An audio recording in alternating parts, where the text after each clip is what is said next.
नमस्कार, मैं हूं अंकुर और आप देख रहे हैं सत्यहिंदी.com। आइए एक नजर डाल लेते हैं अब तक की सुर्खियों पर। टोक्यो ओलंपिक में भारतीय पहलवान रवि दहिया ने भारत के लिए एक और पदक पक्का कर दिया है। उन्होंने पुरुषों की 57 किलोग्राम फ्री स्टाइल कुश्ती के सेमीफाइनल में कजाकिस्तान के नूरिसलाम सनाएब को 9-7 से हराकर फाइनल के लिए क्वालिफाई कर लिया। इसके साथ ही अब उनको कम से कम रजत पदक तो मिलेगा ही, फाइनल जीतने पर वह स्वर्ण पदक के हकदार होंगे। टोक्यो ओलंपिक में भारतीय महिला हॉकी टीम सेमीफाइनल में अर्जेंटीना के हाथों हार गई है। अर्जेंटीना की टीम ने भारत को 2-1 से मात दी। इसके साथ ही भारत की टीम अब कांस्य पदक के लिए अगला मुकाबला खेलेगी। टोक्यो ओलंपिक में भारतीय मुक्केबाज लवलीना को बुधवार को हुए मुकाबले में हार मिली है। हालांकि वह कांस्य पदक जीतने में सफल रही। टर्की की खिलाड़ी ने लवलीना को सेमीफाइनल में हराया। लवलीना मूल रूप से असम की रहने वाली हैं। इससे पहले भारत की दिग्गज बैडमिंटन खिलाड़ी पीवी सिंधु ने कांस्य पदक जीता था।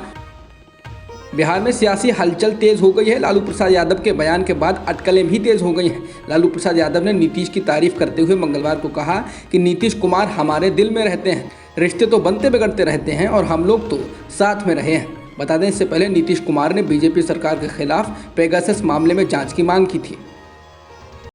पेगासस जासूसी मामले पर विपक्ष ने आज भी संसद में जमकर हंगामा किया, जिस कारण से पहले की तरह आज भी दोनों सदनों को स्थगित करना पड़ा। इस दौरान राज्यसभा से टीएमसी के 6 सांसदों को हंगामा करने व नियमों का उल्लंघन करने को लेकर दिन भर के लिए निलंबित कर दिया गया। ये सभी सांसद पेगासस मामले में प्लेकार्ड लेकर वेल में आ गए थे। सदन में सरकार पेगासस मामले में चर्चा के लिए तैयार नहीं है। इस बीच 14 विपक्षी दलों के सांसदों ने एक संयुक्त बयान जारी कर कहा है कि वे पेगासस और किसान आंदोलन के मसले पर संसद के दोनों सदनों में चर्चा चाहते हैं। उन्होंने कहा कि यह बेहद दुर्भाग्यपूर्ण है कि सरकार संसद में कामकाज न होने के लिए विपक्ष को बदनाम कर रही है। बयान में कहा गया कि गतिरोध की जिम्मेदारी पूरी तरह से सरकार पर है, जो अहंकारी और हठ में रहती है और इसलिए वो दोनों सदनों में विपक्ष की मांग को स्वीकार करने से इनकार करती है।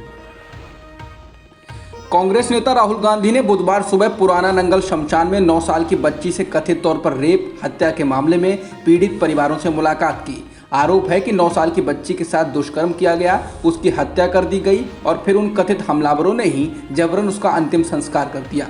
इस घटना को लेकर लोगों में जबरदस्त गुस्सा है और लोग इसको उत्तर प्रदेश के हाथरस में हुई दलित लड़की के साथ गैंगरेप व हत्या की तरह घटना बता रहे हैं। इस मामले को लेकर एक दिन पहले ही राहुल गांधी ने ट्वीट किया था। उन्होंने 9 साल की बच्ची की खबर के स्क्रीनशॉट को शेयर करते हुए ट्वीट में लिखा था, दलित की बेटी भी देश की बेटी है।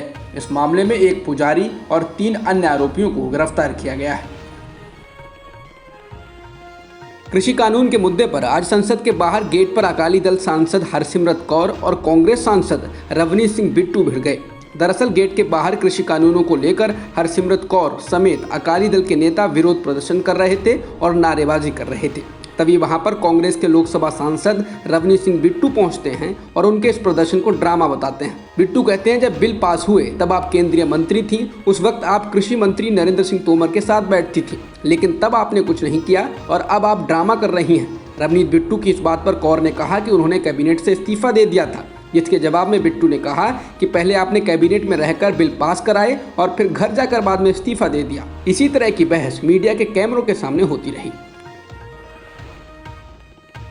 पेगासस जासूसी व अन्य मसलों पर संसद के दोनों सदनों में हंगामा जारी है। बुधवार को सदन की कार्यवाही शुरू होते ही विपक्षी दलों के सांसदों ने दोनों सदनों में एक बार फिर पेगासस जासूसी के मामले को उठाया और नारेबाजी की।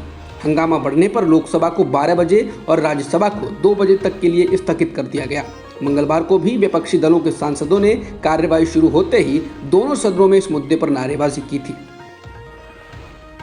सुप्रीम कोर्ट ने गन्ना किसानों को बकाया राशि देने के मामले में केंद्र सरकार समेत बाकी राज्यों को नोटिस जारी किया है। गन्ना किसानों को उनकी बकाया राशि देने की मांग वाली याचिका सुप्रीम कोर्ट में दायर की गई थी। याचिकाकर्ता के वकील का कहना है कि संसद में बताए गए सरकारी आंकड़ों के अनुसार राज्यों को 18,084 करोड़ रुपए बकाया राशि देनी है। इसमें सबसे ऊपर उत्तर प्रदेश है, जहां गन्ना किसानों का सबसे अधिक बकाया है। याचिकाकर्ता का कहना है कि कानून के अनुसार 2 सप्ताह के भीतर बकाया भुगतान देना चाहिए, लेकिन राज्य भुगतान ही नहीं करते हैं। अब इस मामले में सुप्रीम कोर्ट ने सरकार से 3 हफ्तों में जवाब देने को कहा है। उत्तर प्रदेश के मुरादाबाद की एक कॉलोनी में पलायन को लेकर चल रही कुछ खबरों का मुरादाबाद पुलिस ने खंडन किया है। पुलिस ने स्पष्टीकरण जारी करते हुए कहा कि हिंदू परिवारों को तंग किए जाने से जुड़ी सभी खबरें भ्रामक हैं। पुलिस ने कहा कि मामला 2 मकानों के बेचे जाने से संबंधित है। पुलिस ने बताया कि कॉलोनी में 2 मकानों को दूसरे समुदाय के लोगों को बेच दिया गया है, लेकिन कॉलोनी वाले नहीं चाहते कि दूसरे समुदाय के लोग उनके कॉलोनी में रहें, इसलिए इसके विरोध में वहां के लोगों ने अपने मकान बेचने वाले पोस्टर लगा दिए। वहीं पुलिस ने यह भी स्पष्ट कर दिया कि भारत के हर नागरिक को देश में कहीं भी रहने का अधिकार है। पुलिस ने यह भी कहा कि कुछ लोग इस खबर के द्वारा सांप्रदायिकता को फैलाने की कोशिश कर रहे हैं, उनके खिलाफ कार्रवाई की जाएगी। समाजवादी पार्टी उत्तर प्रदेश में जगह जगह महंगाई समेत बाकी मुद्दों को लेकर तो रैलियां निकाल रही है, लेकिन अब 5 अगस्त को समाजवादी पार्टी प्रदेश भर में तहसील स्तर पर समाजवादी साइकिल यात्रा निकालेगी। इस दौरान वो बेकारी, महंगाई, भ्रष्टाचार, पुलिस उत्पीड़न, किसान, मजदूर, नौजवान तथा महिलाओं के मुद्दे उठाएगी। उत्तर प्रदेश के पूर्व मुख्यमंत्री और समाजवादी पार्टी के अध्यक्ष अखिलेश यादव भी लखनऊ में साइकिल यात्रा निकालेंगे। बता दें, अगले साल होने वाले विधानसभा चुनाव से पहले समाजवादी पार्टी की सक्रियता बढ़ गई है। दक्षिणी अफगानिस्तान के लश्कर गाह शहर में अफगान सेना और तालिबान के बीच जबरदस्त लड़ाई चल रही है। स्थिति ये है कि सड़कों पर लोगों की लाशें बिछी पड़ी हैं। हेलमंद समेत 3 प्रांतों की राजधानियों में तालिबान सैनिक दाखिल हो चुके हैं और अफगान सेना को कड़ी चुनौती दे रहे हैं। इस कठिन हालत में काबुल ने भारत से अपील की है कि वो तालिबान के मुद्दे पर संयुक्त राष्ट्र सुरक्षा परिषद की आपात बैठक बुलाए। भारत इस महीने के लिए संयुक्त राष्ट्र सुरक्षा परिषद का अध्यक्ष बन गया है। बीबीसी के अनुसार लश्कर गाह शहर में तालिबान विद्रोहियों और सेना के बीच हजारों नागरिक फंसे हुए हैं। पूरे शहर में अफरा तफरी का माहौल है। अफगान सेना के एक अफसर ने बीबीसी से कहा कि सड़कों पर लाशें बिछी हुई हैं। हम नहीं जानते कि वे तालिबान के लोगों के शव हैं या आम नागरिकों के। अब तक की खबरों में इतना ही। बाकी खबरों के लिए बने रहिए सत्यहिंदी.com के साथ। सत्य हिंदी का ऐप डाउनलोड करें गूगल प्ले स्टोर पर।